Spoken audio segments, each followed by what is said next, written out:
Now you're watching New Eden TV.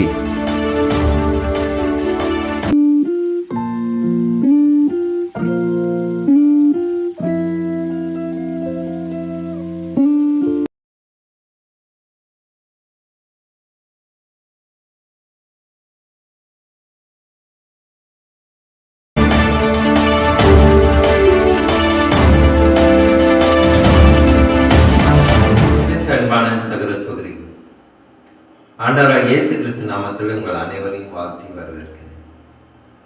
இன்றைக்கு நாம் ஓய்வு நாளிலே ஆண்டவருடைய செய்தியை நாம் சிந்திக்க இருக்கிறோம்.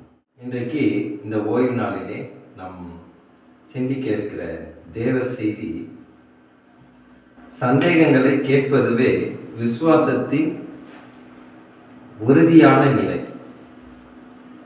நாம் சந்தேகங்களை கேட்பது எதற்காக? விசுவாசத்தில் உறுதியாக நிலை நிற்பதற்காக. எனக்கு அன்பான சகோதர சகோதரிகளே, நமக்கு நிறைய சந்தேகங்கள் வரும். எப்பொழுது நாம் கஷ்டப்படும் பொழுது, அதிக துயரங்களை நாம் சந்திக்கும் பொழுது, மிக மனப்போராட்டம் வரும் பொழுது நமக்கு சந்தேகம் வரும். எப்படியான சந்தேகம் வரும்? ஆண்டவருக்கு நம்மேல் உண்மையிலேயே அக்கறை இருக்கிறதா என்று நமக்கு அனைவருக்கும் இந்த சந்தேகம் வராத ஒரு நபரோ, ஒரு சகோதரரோ, சகோதரியோ இருக்க முடியாது. உலக காரியத்தை குறித்து நாம் சந்தேகப்படுகிறோமா? அது வரலாம். ஆனால் இறையன்பின் மீது சந்தேகம் வரலாமா? அது உகந்ததாக இருக்குமா? கண்டிப்பாக இருக்காது. ஆண்டவருக்கு நம்மேல் உண்மையிலேயே அக்கறை இருக்கிறதா என்று நாம் கேள்வி எழுப்பினால், இந்த கேள்விக்கான பதிலை தான் இந்த தேவ செய்தியிலே நாம் சிந்திக்க இருக்கிறோம். எனக்கு பிரியமானவர்களே, நாம் 3 கேள்விகளை நம் ஆன்மாவோடு கேட்க வேண்டும். நம் மனசாட்சியோடு இந்த 3 கேள்விகளை நாம் கேட்க வேண்டும். கர்த்தருக்கு என்மேல் உண்மையாகவே அக்கறை இருக்கிறதா? முதல் கேள்வி. இரண்டாம் கேள்வி, நான் முன்பு எடுத்த தீர்மானங்கள் சரியானதா? மூன்றாம் கேள்வி, இப்போது நான் கர்த்தருக்கு பிரயோஜனமாக இருக்கிறேனா? இந்த கேள்விகளுக்கான பதிலை தான் நாம் இன்றைக்கு சிந்திக்க இருக்கிறோம். எனக்கு பிரியமானவர்களே, முதல் கேள்வியாக, கர்த்தருக்கு என் மேல் அக்கறை இருக்கிறதா? இந்த கேள்விக்கான பதிலை நாம் சிந்திக்க இருக்கிறோம். ஆனால் 1 தெசலோனிக்கேயர் 5ஆம் அதிகாரம் 21ஆம் வசனம் என்ன சொல்லுகிறது என்று பார்ப்போம். 1 தெசலோனிக்கேயர் 5ஆம் அதிகாரம் 21ஆம் வசனத்தை நாம் வாசிக்க கேட்போம். எல்லாவற்றையும் சோதித்து பார்த்து நலமானதை பிடித்துக் கொள்ளுங்கள். நலமானதை பிடித்துக் கொள்ளுங்கள் என்று ஆண்டவர் சொல்லுகிறார். எல்லாவற்றையும் நீங்கள் சோதித்தறிய வேண்டும் என்று ஆண்டவர் சொல்லுகிறார். நலமானது எது? நலமானது ஆண்டவருடைய சித்தத்தின்படி வாழ்வதே நலமானது. நம் வாழ்விலே நாம் எதையெல்லாம் நன்மை என்று நினைத்து கொண்டு இருக்கிறோமோ அதெல்லாம் ஆண்டவரின் பார்வையிலே கூடாத காரியமாக இருக்கிறது. எனக்கு பிரியமானவர்களே, இதிலே நாம் தெளிந்த புத்தியோடு நாம் சிந்திக்க வேண்டும் என்று ஆண்டவர் இன்றைக்கு வெளிப்படுத்துகிறார். நலமானதை பிடித்துக் கொள்ளுங்கள் என்று சொல்லுகிறார். இப்போது நாம் முதல் கேள்வியை சிந்திப்போம். கர்த்தருக்கு என் மேல் அக்கறை இருக்கிறதா? நம் மனதிலே கேட்டு இருப்போம், ஆனால் வெளியே யாரிடமும் இதை பகிர மாட்டோம். ஏசப்பா கையை விட்டாரு, எத்தனை நாளாக ஜெபிக்கிறேன், மாத கணக்காக வருஷ கணக்காக ஜெபிக்கிறேன், எனக்கு எந்த ஒரு பதிலும் அந்த மாதிரி தெரியல, ஜெபம் பண்ணி நான் சோர்ந்து போயிருக்கேன் அப்படின்னு எங்கள் அன்பு சகோதர சகோதரிகளே, நீங்கள் சிந்திக்கிறீர்களா? அன்பு சகோதர சகோதரர்களே, நீங்கள் சிந்திக்கிறீர்களா? அது தவறு கிடையாது. உடனே நான் ஆண்டவரை வெறுத்து பின்மாற்றத்திலே சென்று விட்டோம் என்று நினைக்க வேண்டாம். இதே மாதிரி கேள்வியையும் அதுக்குண்டான பதிலையும்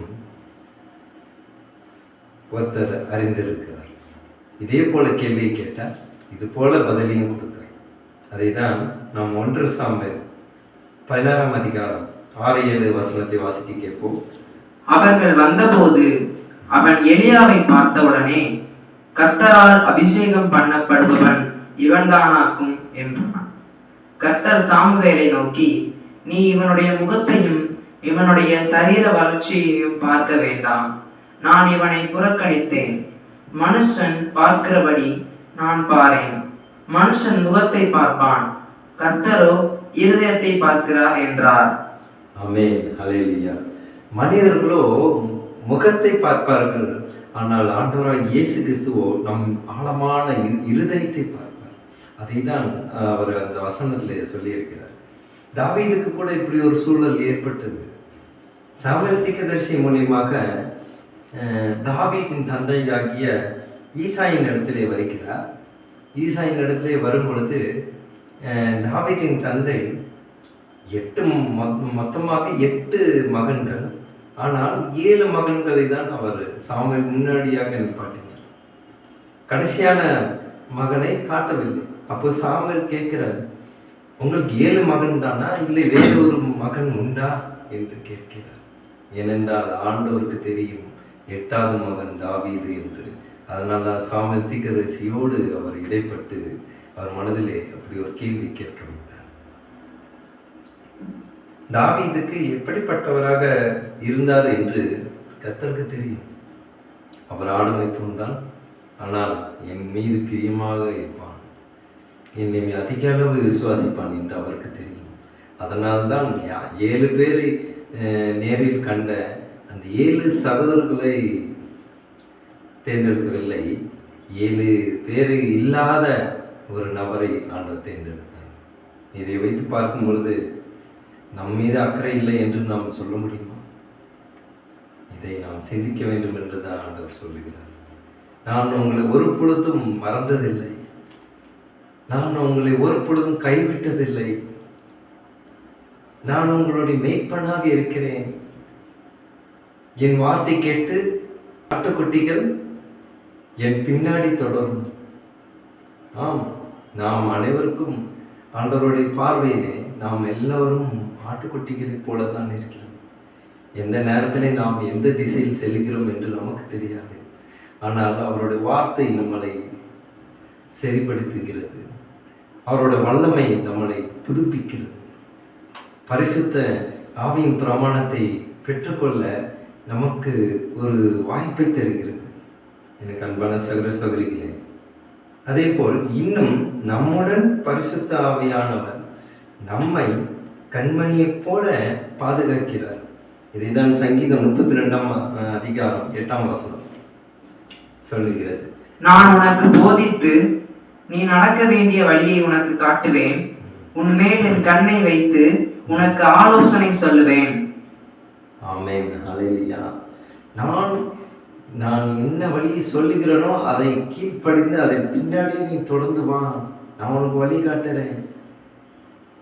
இப்போது நாம் மொபைலில் எல்லாருமே வைத்திருக்கிறோம் கூகுள் மேப். எங்கேயாவது தெரியாத இடத்துக்கு போனால் என்ன பண்ணுவோம், இந்த கூகுள் அசிஸ்டண்ட்டு கூகுள் மேப்பு போட்டு அது மூலியமாக தான் கார் டிரைவிங்லாம் அப்படி தான் பண்ணுறாங்க. டாக்ஸிலாம் வந்து பார்த்தா தெரியும், அந்த கூகுள் மேப் எங்கெங்கெல்லாம் ரூட்டு சொல்லுதோ அந்த இடத்துக்கெல்லாம் நாம் போவோம். அதுபோல தான் இன்றைக்கு நம் மகா வல்லமை பொருந்திய நம் ஆண்டவருடைய ஜீவனுள்ள வார்த்தை நமக்கு ஒரு கூகுள் மேப். ஆழமான இருதயத்தில் என்ன நோக்கம் இருக்கிறது? ஆண்டவரோடு இடைப்பட வேண்டும் என்று நோக்கம் இருக்கிறதா? இல்லை என்னுடைய ஜீவனுள்ள வார்த்தை விட்டு விலகி போக வேண்டும் என்ற நோக்கம் இருக்கிறதா என்று அவருக்கு தெரியும். பிரியமானவர்களே, அவருடைய இந்த ஒரு நற்குணமானது நம் அனைவரையும் தாங்குகிறது. அடுத்த கேள்வியாக, எடுத்த தீர்மானங்கள் சரிதானா? முதல் கேள்வி என்ன கேட்டோம்? கர்த்தருக்கு என் மீது அக்கறை இருக்கிறதா என்று கேட்டோம். இப்போது அவர் ஜீவனுள்ள வார்த்தையிலேயே பதில் நாம் கண்டடைந்தோம். கர்த்தருக்கு நம் மீது அக்கறை இருக்கிறது, ஆழ்ந்த அக்கறை இருக்கிறது. நாம் எங்கு சென்றாலும் அவர் கண்மணி போல பாதுகாக்கிறார் என்று பார்த்தோம். இப்போது இரண்டாம் கேள்விக்கு நாம் விடை ஆண்டவரிடத்திலே நாம் கேட்கப் போகிறோம். எடுத்த தீர்மானங்கள் சரிதானா? ஆண்டவரே, நான் எடுத்த தீர்மானம் சரியா தவறா? அப்படி தவறாக இருந்தால் என்னை தயவாய் மன்னியும் ஆண்டவரே அப்படின்னு நாம் ஜெபிப்பது உண்டு. அதுதான் சங்கீதம் 73ஆம் அதிகாரத்திலே 16, 17 வசனங்களை வாசிக்க கேட்போம். சங்கீதம் 73ஆம் அதிகாரம் 16, 17 வசனங்களை வாசிக்கிறோம். இதை அறியும்படிக்கு யோசித்து பார்த்தேன். நான் தேவனுடைய பரிசுத்த ஸ்தலத்துக்குள் பிரவேசித்து அவர்கள் முடிவை கவனித்து உணரும் அளவும் அது என் பார்வைக்கு விசனமாயிருந்தது. நிச்சயமாகவே நீர் அவர்களை சறுக்கலான இடங்களில் நிறுத்தி பாலமான இடங்களில் விழப் பண்ணுகிறீர். 18ஆம் வசனத்தை வாசிக்கிறோம். நிச்சயமாகவே நீர் அவர்களை சறுக்கலான இடங்களில் நிறுத்தி பாலான இடங்களில் விழப் பண்ணுகிறீர். ஆமென். அல்லேலூயா. அல்லேலூயா. அப்போது நாம் எடுத்த தீர்மானத்திலிருந்து நாம் பின்னாடி செல்ல தேவையில்லை. இந்த ஒரு தீர்மானம் எப்படியாக இருக்கும்? ஒருவேளை நாம் ஊழியம் செய்கிறோம். அநேக ஊழியர்களுக்கு இந்த வசனமானது மிகுந்த பலமான கோட்டைக்கோள். ஊழியத்திற்கு வந்த பிறகு பல கஷ்டங்கள் வரும் பொழுது, என்னடா நமக்கு இப்படி ஒரு கஷ்டமாக இருக்கே, ஊழியம் பண்ணும்போது ஆண்டவருடைய ஆசீர்வாதம் இருக்கணும், நிறைய பேர் எதிர்ப்புகள் தெரிவிப்பார்கள், அதையெல்லாம் நாம் சந்திக்கணும் என்று நாம் நினைப்பதுண்டு. ஆனால் அந்த தீர்மானம் சரியானது தான் என்று தாவீது உணர்ந்தார். தாவீது உணரவில்லை என்றால் அப்போது அப்படிப்பட்ட ஒரு வார்த்தையை அவர் சொல்லியிருக்க முடியாது. நாம் மறுபடியும் 18ஆம் வசனத்தை வாசிப்போம். அதே 73ஆம் அதிகாரம் 18ஆம் வசனம். நிச்சயமாகவே நீர் அவர்களை சறுக்கலான இடங்களில் நிறுத்தி பாலான இடங்களில் விழப் பண்ணுகிறீர். பாலான இடங்களில் அவர் விழ பண்ணுகிறார். ஏனென்றால் அவருக்காக தான் அவர் சொல்லும் வார்த்தைக்கு கீழ்ப்படிந்து தாவீது வந்ததுனால தான் அவருக்கு இந்த விசுவாசம் காணப்படுகிறது.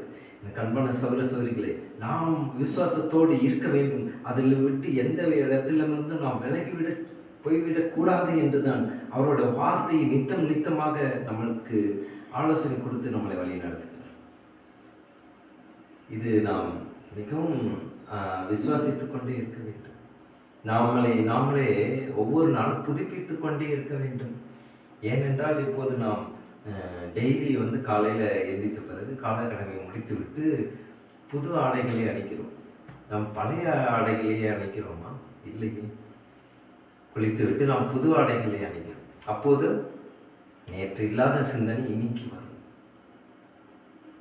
இன்னைக்கு இல்லாத சிந்தனை நாளைக்கு வரும். ஆண்டவருடைய வெளிப்பாடு படிப்படியாக காணப்படும். எனக்கு அன்பான சகோதர சகோதரிகளே, இப்போது கூட இந்த காணொளிக்காக, இந்த நியூ ஏஜென்ட் டிவிக்காக நான் ரொம்பவும் பிரயாசப்பட்டேன். இரவு பகலாக, என் நைட்டு கிட்டத்தட்ட ஒரு 2 மணி 3 மணி ஆகும். இதையெல்லாம் ஆண்டவர் ஆசீர்வதித்தார். இந்த வீடியோலாம் நம்ம எடுக்கும்போது இது நானே எடுத்து, நானே எடிட் பண்ணி, நானே அப்லோட் பண்ணி ஆண்டவர் சொன்னார், அதற்காக தான் உன்னை நான் தேர்ந்தெடுத்தேன். அதனால் என்னுடைய வேலைகளை நீ செய், மற்றவர்களை எதிர்பார்க்காதே என்று ஆண்டவர் சொன்னார். அப்போது நாம் எடுத்த தீர்மானங்கள் சரியானது தான் என்று ஆண்டவர் வெளிப்படுத்துவார். எப்படி நமக்கு பாதுகாப்பு கிடைக்கும், நமக்கு கிடைக்காத ஒரு பதில் யாரிடமாவது உதவிகளோ கிடைக்கும். இப்படி வரும்போது என்ன அர்த்தம்? நாம் எடுத்த தீர்மானம் சரிதான் என்று. அடுத்ததாக, கர்த்தருக்கு நாம் பிரயோஜனமாக இருக்கிறோமா? நான் உண்மையிலே கர்த்தருக்கு பிரயோஜனமாக தான் இருக்கிறேன்னா? நிறைய நேரத்தில் நானும் கூட என்னுடைய மனதில் நான் கேட்பது உண்டு, ஆண்டவரே, நான் ஊழியம் செய்ய எனக்கு தகுதி இருக்கா? எனக்கு ஒரு மாதிரி இருக்கும். சில நேரங்களில் நான் மனதில் கேட்பது உண்டு. அதுவே இங்கு எனக்கு கேள்வியாக இருக்கிறது. கர்த்தருக்கு நான் பிரயோஜனமாக இருக்கிறேனா? என்னால் அவருக்கு பிரயோஜனம் இருக்குமா என்று நினைக்கிறோமா? ஆண்டவர் சொல்லுகிறார், என்னை கைவிடாதேயும் என்று தாவீது ஜெபித்தார். என்னை கைவிடாதே. பெலிஸ்தீயர்கள் எதிர்க்கும் போது அவருக்கு தைரியம் கிடையாது. ஆனால் கடவுள் தான், நான் சொல்வதை நீ செய்து கொண்டே இரு அப்படின்ட்டு. அதனால தான் தாவீது பெலிஸ்தீயரை எதிர்த்தின ஒரு புகழ் கிடைக்கும் என்று அவர் ஜெபித்தார். அந்த ஜெபத்திற்கு ஆண்டவர் பதில். நாம் மற்றவர்களை ஒப்பிடாமல் இருக்க வேண்டும் என்று ஆண்டவர் சொல்லுகிறார். அவருக்கு நம் மீது அக்கறை உள்ளது. நாம் எப்பொழுதும் நாம் என்ன செய்ய வேண்டும், நாம் எதை செய்யக்கூடாது என்று வழி நடத்தும் ஒரு அருமையான மெய்ப்பர். நீங்க இந்த மெய்ப்பர்கள் இந்த கோடும் தடியும் வைத்திருப்பதை பார்க்கலாம். எதற்காக மெய்ப்பர் கோடும் தடியும் வைத்திருக்கிறார்? நீங்கள் படத்தில் பார்ப்பது போல கோடும் தடியும் என்னை தேற்றும் என்று தாவீது சொன்னார்.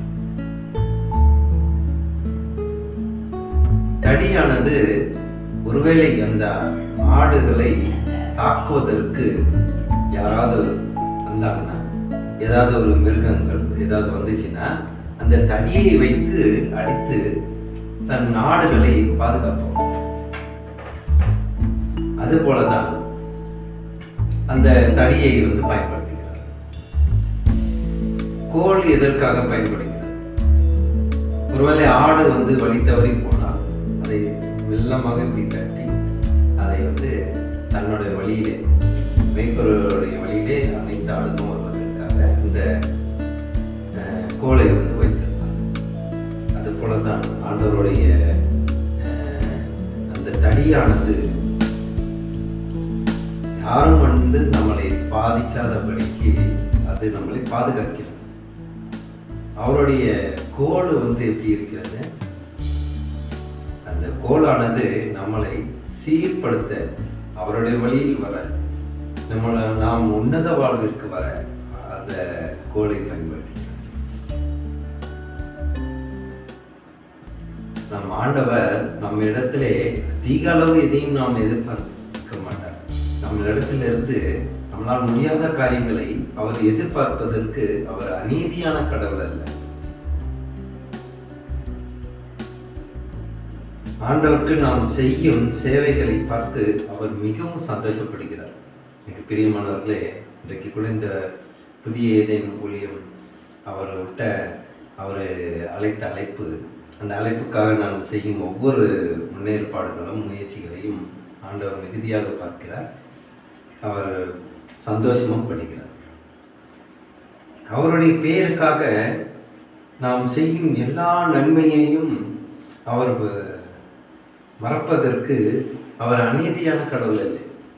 அநீதியாக இருப்பவர்கள் என்ன செய்வார்கள்? என்ன நன்மை செய்தாலும் அவர்களுக்கு தெரியாது. ஏன்னால் அநீதியாக இருப்பவர்களுக்கு அநீதி செய்தால்தான் தெரியும். ஆனால் இங்கு நம் ஆண்டவர் நாம் நன்மைகளை செய்வதை மறப்பவர் இல்லை.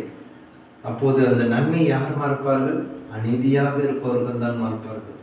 அதுபோல ஆண்டவர் இங்கு அவர் அநீதியான தேவன் கிடையாது, நித்திய தேவன். ஹல்லேலூயா, ஹல்லேலூயா. நித்திய தேவனாக இருக்கிறார். நமக்கு என்றும் இருக்கும் ஒரு தகப்பனாக இருக்கிறார். எனக்கு அன்பான சகோதர சகோதரிகளே, நாம் தகப்பனை இழந்த இருக்கிறீர்களா? மனம் வருந்த வேண்டாம். ஆண்டவர் உங்களை மெய்யான தகப்பனை போல, நம்மளை பாதுகாக்கும் தகப்பனை போல நம்மளை பாதுகாப்பார். எபிரேயர் 6ஆம் அதிகாரம் 10ஆம் வசனத்தை நாம் வாசிக்க கேட்போம். ஏனென்றால் உங்கள் கிரியையையும் நீங்கள் பரிசுத்தவான்களுக்கு ஊழியம் செய்து வருகிறதுனாலும் தமது நாமத்திற்காக காண்பித்த அன்புள்ள பிரயாசத்தையும் மறந்து விடுவதற்கு தேவன் அநீதி உள்ளவர் அல்லவே. ஒரு அநீதியானவர் கிடையாது. எல்லாத்தையும் மறப்பதற்கு மனிதர்கள் நாம் மறக்கலாம். நம்மளுடைய செய்த நன்மைகளை மனிதர்கள் மறக்கலாம். ஆனால் அவர் என்றைக்கும் அவர் மறப்பதில்லை. நாம் நன்மைகளை செய்தால் அவர் சமீபமாக இருக்கிறார். மிக பிரியமானவர்களே, இப்படிப்பட்ட ஒரு ஆணைத்தனமான நம்மளுடைய பரிசுத்த வேதாகமத்திலே முன்மாதிரிகளை நாம் பார்க்கும் பொழுது நமக்கு எந்த ஒரு சந்தேகமும் வராது. எந்த ஒரு விசுவாச குறைவோ, ஆண்டவரிடத்திலிருந்து பின்மாற்றம் செல்வதற்கோ எந்த ஒரு வாய்ப்பும் இருக்காது. நமக்கு கஷ்டங்கள் மத்தியிலேயும் நமக்கு போராடுவதற்கு, நாம் பொறுமையாக இருப்பதற்கு சகிப்புத்தன்மையை அவர் கொடுக்கிறார். எப்படி கொடுக்கிறார்? பரிசுத்த ஆவியானவர் நம்மோடு வாசமாகி அந்த சகிப்புத்தன்மையை ஆண்டவர் நமக்கு கற்றுக் கொடுக்கிறார். எனக்கு பிரியமானவர்களே, அவரை கல்வாரி சிலுவையில் அறையப்படும் போது அவருக்கு எப்பேற்பட்ட ஒரு சகிப்புத்தன்மை இருந்திருக்கும். அதே சகிப்புத்தன்மை ஆண்டவர் இன்றைக்கு இந்த தின செய்தி மூலியமாக அருளுகிறார். அடுத்தபடியாக நாம் ஊழிய குறிப்புகளை நாம் சிந்திக்க இருக்கிறோம். ஊழிய குறிப்புகள் என்னவென்றால், நான் முன்கூட்டியே ஒரு காணாத தொகுப்பிலே நான் சொல்லியிருந்தேன். ஆமாம், ஒரு பல ஏழை குழந்தைகளுக்காக அவர்களுக்கு ஏதாவது ஒரு உணவோ இல்லது அங்கே என்ன ஏற்பாடுகள் இருக்கிறதோ அதற்காக நாம் இங்கிருந்து பல நன்கொடைகளை வாங்கி அந்த ட்ரஸ்ட்டில் போயிட்டு அங்கேயும் ஒரு குழந்தைகளுக்காக கடவுளுடைய வார்த்தையை பிரசங்கிப்பதற்கும் அதுபோல் அவர்களுக்கும் நடைமுறையான ஒரு உதவியை தர வேண்டும் என்று இந்த புதிய ஏதேன் ஊழியத்தின் மூலியமாக ஆண்டவரின் பிரதிநிதியாக அந்த ட்ரஸ்ட்டுக்கு நாங்கள் போக இருக்கிறோம். அதனால் அவங்களால் முடிந்த நன்கொடைகளை நாங்கள் வரவேற்கிறோம். அடுத்து நம்ம யூடியூப்பில் நம்ம சேனல் நியூ ஏதேன் டிவியில் தொடர்ந்து இப்போது 15 சப்ஸ்கிரைபர்கள் இருக்கிறார்கள். அவர்களுக்காக நாம் நன்றி சொல்லி ஆண்டவருக்கு மன்றாடணும், ஜெபிக்க வேண்டும். ஏனென்றால் ஆண்டவர் ஒவ்வொரு கொடுக்குற பதிலுக்கும் நாம் நன்றி செலுத்த வேண்டும், நன்றி பலிகளை ஏறெடுக்க வேண்டும் என்று நான் நினைக்கிறேன். அது மட்டும் இல்லாமல் நீங்கள் தொடர்ந்து இந்த காணொளி தொகுப்பை நீங்கள் பார்த்து வரும் அனைவருக்காகவும் நாங்கள் ஜெபித்து வருகிறோம். உங்களுடைய தேவைகளையும் உங்களுடைய மன அமைதிக்காகவும் நாங்கள் முக்கியமாக ஜெபித்து வருகிறோம். அதனால் இந்த ஊழியத்துக்காகவும் இன்னும் அடுத்து எடுக்கப்படும் ஒவ்வொரு முயற்சிகளையும் நீங்களும் உங்களுடைய குடும்ப ஜெபத்திலே இந்த ஊழியத்தை குறித்தும் ஜெபிக்குமாறு உங்களை வரவேற்கிறோம். அடுத்ததாக ஜெப குறிப்புகள்.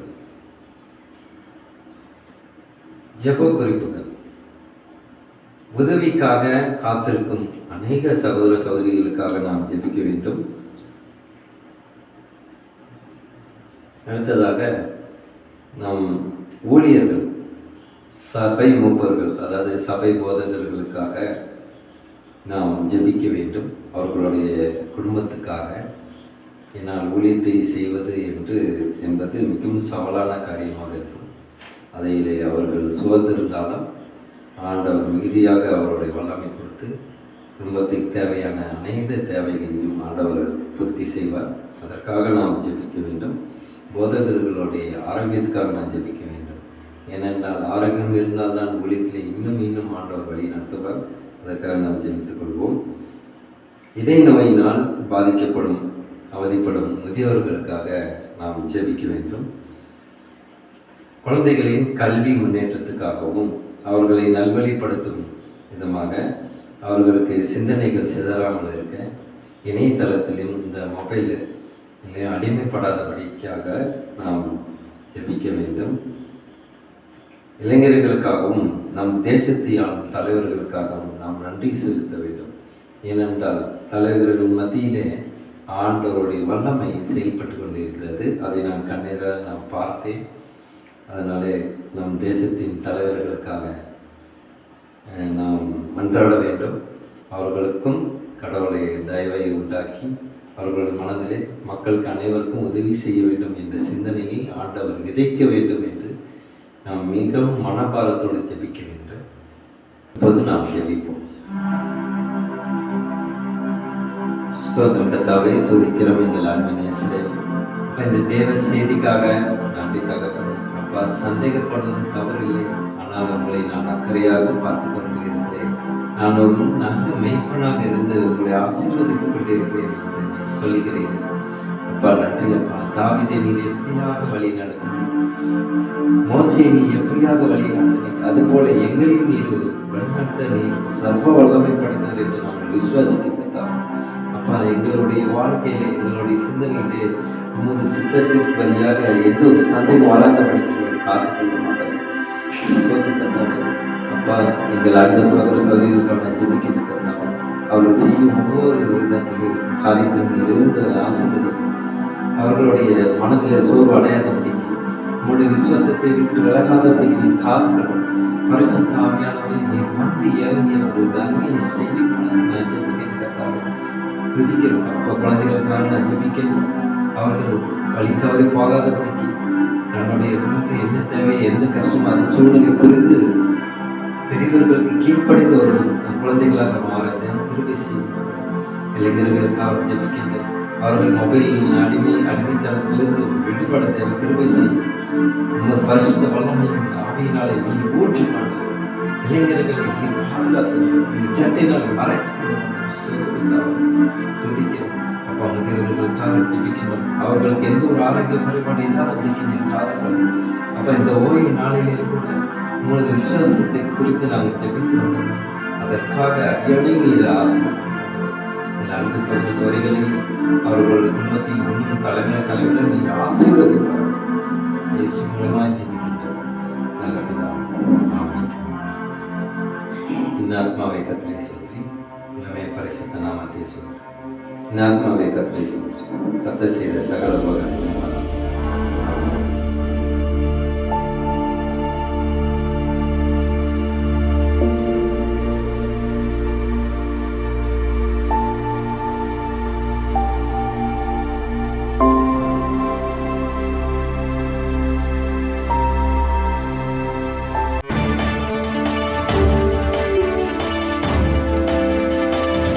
Now you're watching New Eden TV.